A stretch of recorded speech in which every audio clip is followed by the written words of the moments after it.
നിങ്ങളുടെ favourite shows ഇനി ഒരിക്കലും മിസ്സാവില്ല. ഇപ്പോൾ C5 കാണും നിങ്ങളുടെ ഫേവറേറ്റ് ഷോ തികച്ചും സൗജന്യമായി. അനഘേ, നമ്മൾ രണ്ടുപേരും ഏകദേശം ഒരു പ്രായക്കാരല്ലേ? എനിക്ക് വരെ തെറ്റാണെന്ന് തോന്നുന്ന കാര്യത്തിന് നീ എന്തിനാ ഇങ്ങനെ വാശി പിടിക്കുന്നേ?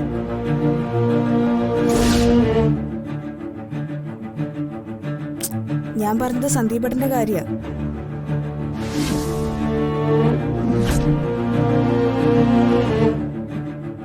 നാളിതുവരെ നിന്നോട് ഞാൻ ഇതിനെപ്പറ്റി പറഞ്ഞിട്ടേ ഇല്ല.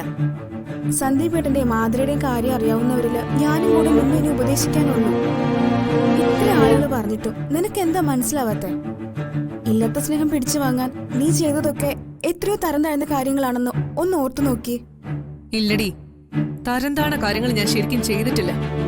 ഇനി അങ്ങോട്ട് ഞാൻ ചെയ്യാൻ പോകുന്നതാണ് തരം താണ കാര്യങ്ങൾ. നിന്നെ കൊണ്ട് ഈ മുഖത്ത് നോക്കി ഏട്ടത്തിന്ന് വിളിപ്പിച്ചില്ലെങ്കിൽ നീ എന്നെ ഇങ്ങനെ വിളിച്ചു.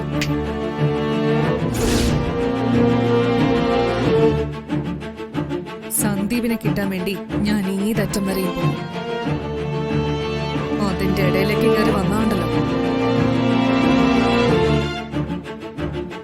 ഇതാ ഞാൻ നിന്നോടൊന്നും പറയാൻ വരാത്തെ. പറഞ്ഞ പിന്നെ കണ്ണുരുട്ടലും ഭീഷണി. അവന്തി കേട്ടതിക്ക് കാര്യങ്ങൾ പറഞ്ഞിട്ട് മനസ്സിലാവുന്നില്ല. ഏട്ടത്തി ഇത് എന്ത് കണ്ടിട്ടാ വാശി കാണിക്കുന്നെന്നാ എനിക്ക് മനസ്സിലാവാത്തെ. അനഘ, എല്ലാരും പറയുന്ന കാര്യങ്ങൾ ഒന്നിനും നീ മനസ്സിലാക്കാം, അല്ലെങ്കിൽ തള്ളിക്കളയാം. നീ ആദ്യം മനസ്സിലാക്കാം, എന്നിട്ട് അവന്തി കേട്ടതി പറഞ്ഞ് മനസ്സിലാക്കാം. ഇനിയും അർച്ചനയോട് മത്സരിച്ച് തോക്കരുതെന്ന് നീ തന്നെ ഏട്ടത്തോട് പറഞ്ഞ് മനസ്സിലാക്കും. എല്ലാവരും കൂടെ മത്സരിച്ച് എന്റെ ഏട്ടന്റെ ഈ വീടിന്റെ സമാധാനം കളയണമെന്ന് ഒരു അപേക്ഷ എനിക്കുണ്ട്.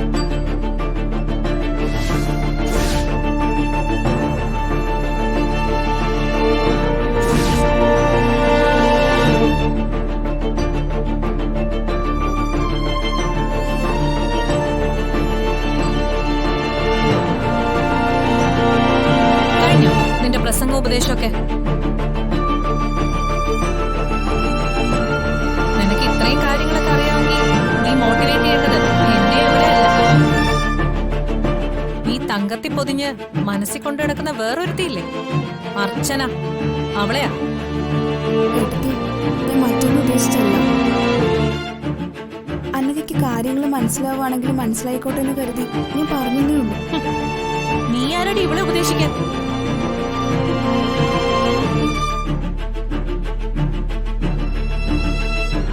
എവിടെന്നോ വലിഞ്ഞു കയറി വന്നവളുടെ വാലെ തൂങ്ങി നടക്കുന്ന നിനക്ക് എന്ത് യോഗ്യതയുണ്ടതിന്?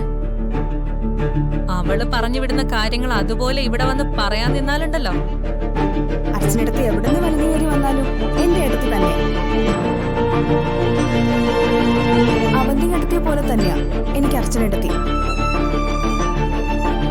പിന്നൊരു വ്യത്യാസമുള്ളത്, അവന്തി അടുത്തേക്കാളും കൂടുതൽ സ്നേഹം അർച്ചനടുത്തേക്ക് എന്നോടുണ്ടെന്നുള്ളതാണ്. അർച്ചനടുത്ത് എന്ത് ചെയ്താലും അത് ഈ കുടുംബത്തിന്റെ നല്ലതിനാകും.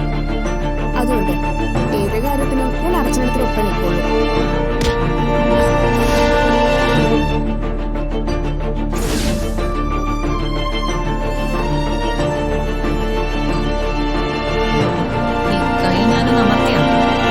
എന്ത് പ്രായത്തില് തീർന്നു പോന്നേ?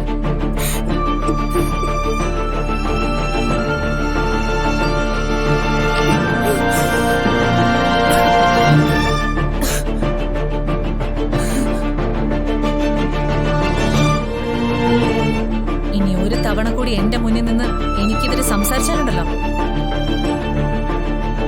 ആ നാവ് പുറത്തേക്ക് വലിച്ചിടും ഞാൻ. കേട്ടോടി?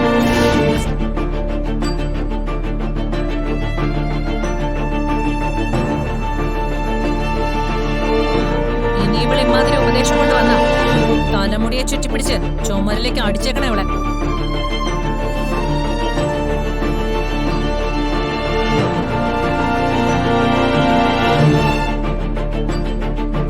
ചേച്ചി, ഞാനൊന്ന് പുറത്തു പോയിട്ട് വരാവേ.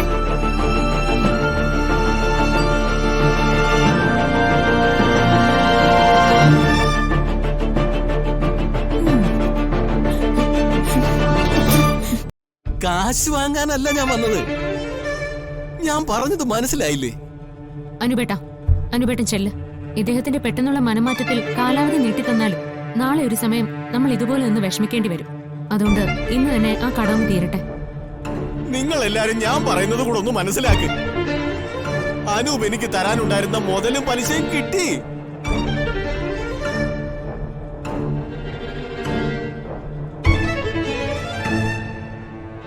ശ്ശോ, ആ കാര്യവും പറഞ്ഞ് നിങ്ങളോടൊരു ക്ഷമയും പറഞ്ഞിട്ട് പോവാൻ വേണ്ടിയാ ഞാൻ ഇങ്ങോട്ട് വന്നേ. ചേട്ടൻ എന്തൊക്കെയാ പറയുന്നത്? എന്റെ പൈസ വേറൊരാള് തന്നെന്നോ? അതാര്?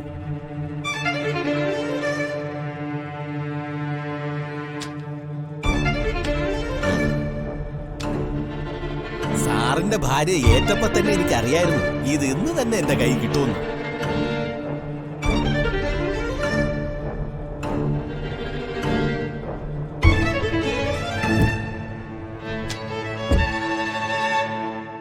ആ അനൂപ് എന്ന് പറയുന്നവൻ സാറിന്റെ അളിയനാണെന്ന് നേരത്തെ ഒരു വാക്ക് പറഞ്ഞിരുന്നുവെങ്കിൽ ഇത്രയും പ്രശ്നങ്ങളില്ലാതെ നമുക്ക് പരിഹരിക്കാമായിരുന്നു. പ്രശ്നം? എന്ത് പ്രശ്നം? അത് പിന്നെ സാറേ, ഈ കാശ് തരാനുള്ളവരുടെ വീട്ടിൽ ചെന്ന് ഞങ്ങൾ ചില നമ്പറുകളൊക്കെ ഇറക്കും. നാണം കെടുത്തിയോ പേടിപ്പിച്ചോ കാശ് കിട്ടണോന്നുള്ള ഉദ്ദേശത്തിൽ ചെയ്യുന്നതാ. ചിലപ്പോ അതിരുവിട്ടൊക്കെ സംസാരിക്കേണ്ടി വരും. അങ്ങനെ സാറിന്റെ സംബന്ധ വീട്ടിൽ ചെന്ന് എനിക്ക് ചിലത് പറയേണ്ടി വന്നു. അത് ഞങ്ങള് പലിശക്കാരുടെ ഒരു രീതിയാ. അയ്യോ,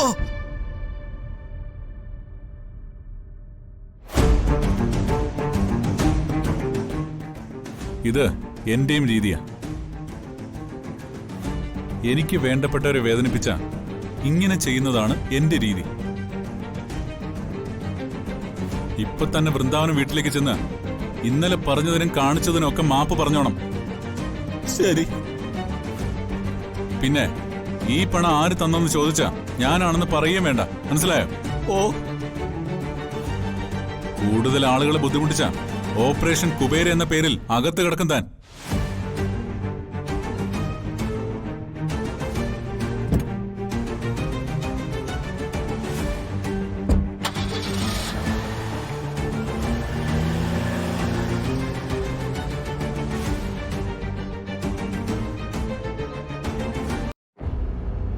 ഞാൻ തരാനുള്ള പൈസ ആരാ തന്നെന്ന് ചേട്ടൻ പറഞ്ഞില്ലല്ലോ.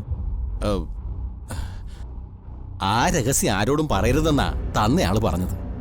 കാശിന്റെ ഇടപാടുകാർക്ക് ഇങ്ങനെ ഒരുപാട് രഹസ്യങ്ങൾ സൂക്ഷിക്കേണ്ടി വരും. പ്രത്യേകിച്ച് പറയരുതെന്ന് പറഞ്ഞ് എന്നെ കാശ് ഏൽപ്പിച്ചതുകൊണ്ട് ആ കാര്യം ഞാൻ ആരോടും പറയില്ല. എന്നാ ഞാൻ ഇറങ്ങട്ടെ. നമ്മൾ തമ്മിലുള്ള എല്ലാ ഇടപാടും ദാ എവിടെ തീർന്നു. സൗകര്യം പോലെ അനൂപ് വീട്ടിലേക്ക് വന്നാ മതി. ഒപ്പിട്ട് തന്ന കടലാസുകളൊക്കെ ഞാൻ തിരികെ തന്നേക്കാം. ഇനിയും കാശിന് ആവശ്യം വന്നാ ധനപാലേട്ടന്റെ അടുത്തേക്ക് വന്നാ മതി. എത്രയാ വേണ്ടേന്ന് പറഞ്ഞാ അപ്പ റെഡി. എന്നാ പിന്നെ ഞാൻ ഇറങ്ങട്ടെ.